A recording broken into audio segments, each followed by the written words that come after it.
ada gambaran umum lokasi Pulau Ambalau, yang kedua ada data penduduk, yang ketiga ada sejarah Pulau Ambalau, yang keempat itu ada mekanisme penutupan atau pembukaan sasi di Pulau Ambalau.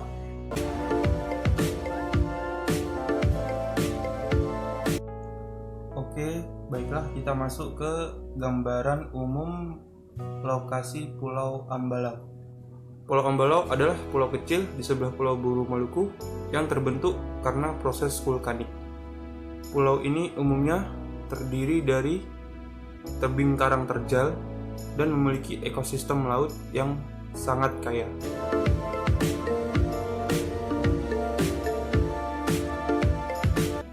Oke, baiklah selanjutnya ada data penduduk Kecamatan Pulau Ambalau, Desa Kabupaten Buru Selatan.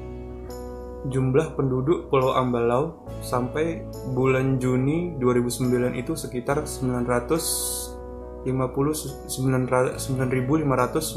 jiwa. Dibandingkan dengan tahun 2018, Pulau Ambalau itu memiliki 9.115 jiwa. Berdasarkan garis keturunan, penduduk Pulau Ambalau itu dibagi menjadi dua. Yang pertama itu penduduk asli, yang kedua itu adalah penduduk pendatang. Sistem keturunan ini dipengaruhi oleh sistem petuanan atau sistem Regensep dan diadopsi menjadi adat lokal pada zaman penjajahan Belanda.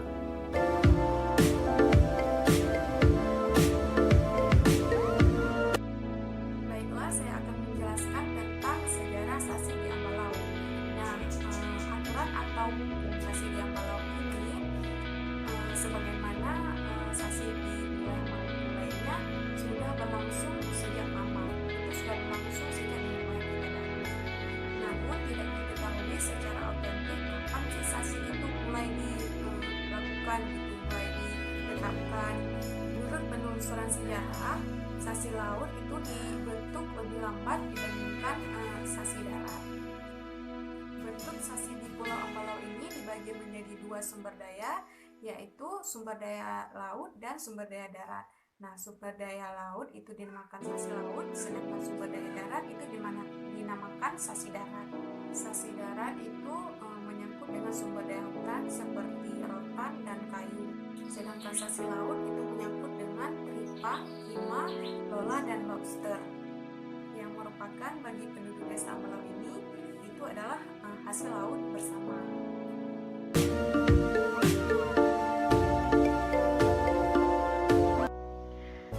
Pengaturan mekanisme kerja sasi di Pulau Ambalau. Yang pertama sekali adalah batas pengelolaan sumber daya.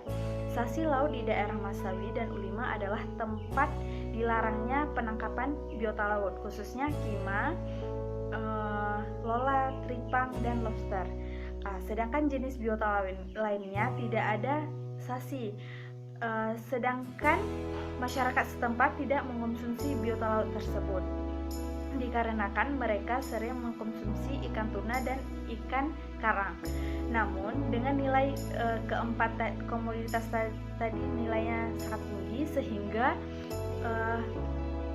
pihak luar mengkonsumsi atau memanfaatkan biota laut tersebut. Namun untuk menjaga kelestarian laut, maka berlakulah sasi tadi. Kemudian sistem aturan. Hukum sasi darat laut di desa ini sebenarnya belum dibuat secara tertulis atau tidak ada aturan baku. Namun demikian, kedua desa ini sangat paham terhadap aturan adat ini.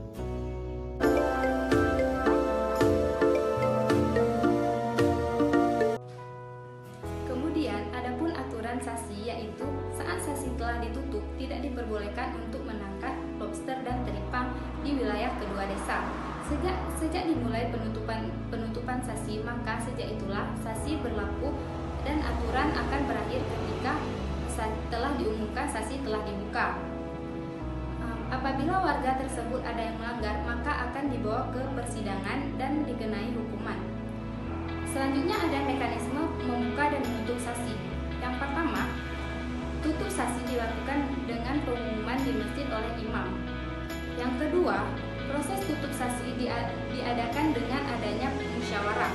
Yang ketiga, upacara adat tutup sasi didahului dengan doa dan diumumkan kepada seluruh warga. Yang keempat, membuka sasi dilakukan dengan didahului musyawarah dan mekanismenya sebagaimana penutupan sasi. Yang kelima, acara pembukaan sasi juga sama mekanismenya dengan menutup sasi, yaitu diumumkan kepada seluruh warga dan didahului dengan doa bersama. Melanjutkan slide selanjutnya yaitu tentang sistem hak.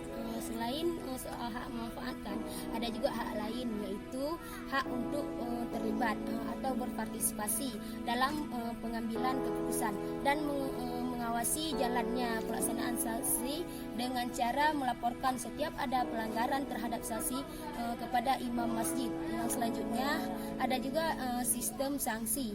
Dalam proses penentuan sanksi didahului sidang terhadap pelanggaran terhadap sanksi kan dua bentuk, yaitu ada sanksi adat dan sanksi ekonomi.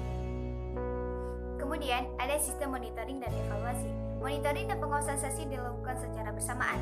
Ada dua unsur kesetaraan dalam hak termasuk hak menguasai.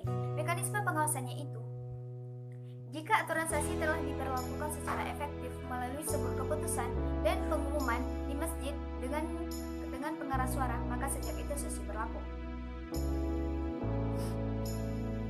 Selanjutnya, ada sistem otoritas. Kelembagaan pengaturan tertinggi ada pada Latupati, yaitu Dewan Raja, yang meliputi seluruh pulau Ampulau. Kekuasaan Latupati menjadi otoritas kekuasaan adat, yaitu menyangkut soal-soal batas tanah, pembukaan lahan hutan, misalnya pembukaan tambang,